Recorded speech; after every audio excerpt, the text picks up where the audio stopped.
Welcome back. સમાચારોમાં આગળ વધીએ। ખેડામાં મહેમદાવાદના વાટવાડીમાં કેનાલમાં ભ્રષ્ટાચાર મામલે ફરી એકવાર ખેડૂતો મુશ્કેલીમાં મુકાયા છે।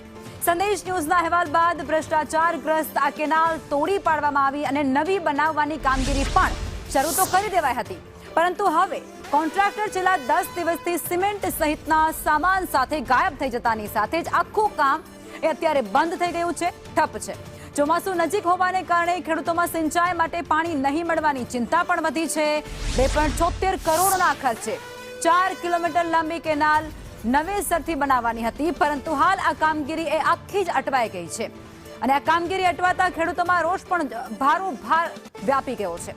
ખેડૂતોનો આક્ષેપ કંઈક એવો છે કે સિંચાઈ વિભાગ યોગ્ય દેખરેખ રાખવામાં સદંતર નિષ્ફળ રહ્યું છે અને કોન્ટ્રાક્ટરને બચાવવાનો પ્રયાસ પણ થતો હોય તેવા પણ ગંભીર આક્ષેપો ત્યાંના ખેડૂતો લગાવી રહ્યા છે।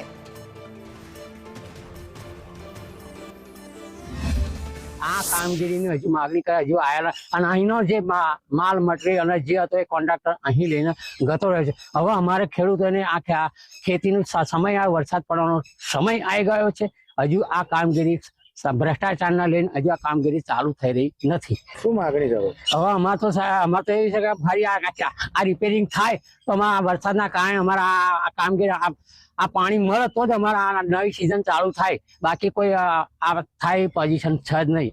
વરસાદના કારણે કઈ સિઝન થવાની થાય? કેનાલનું 1-2 કિલોમીટરનું કામ આવે તોડીને ગતો રહ્યો છે, બધો સામાન લઈ ગયો છે। ક્યારે કરશે? આ તાત્કાલિક કરે કામ અને ચોમાસા પહેલા બનાવે તો અમારા કામમાં આવે, નકર કોઈ અમારો મિનિંગ નહીં।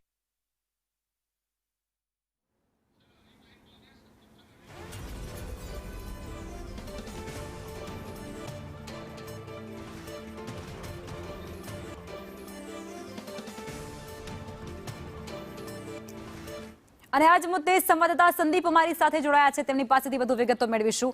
સંદીપ, ખેડૂતોને પડ્યા ઉપર પાટું જેવી સ્થિતિ ત્યાં સર્જાય છે, ભ્રષ્ટાચારનો બોલતો પુરાવો ત્યાં સામે આવ્યો છે અને કોન્ટ્રાક્ટરોને છાવરવામાં આવતું હોય તેવો પણ એક મોટો મુદ્દો અને ગંભીર આક્ષેપ છે, વિગતો શું?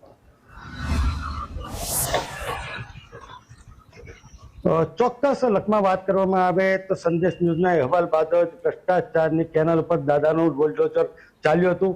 વાટવાડીના ખેડૂતોની રજૂઆત બાદ ધારાસભ્ય અર્જુનસિંહ ચૌહાણ હથોડી સાથે પહોંચ્યા હતા અને ભ્રષ્ટાચારની પોલ ખોલી હતી।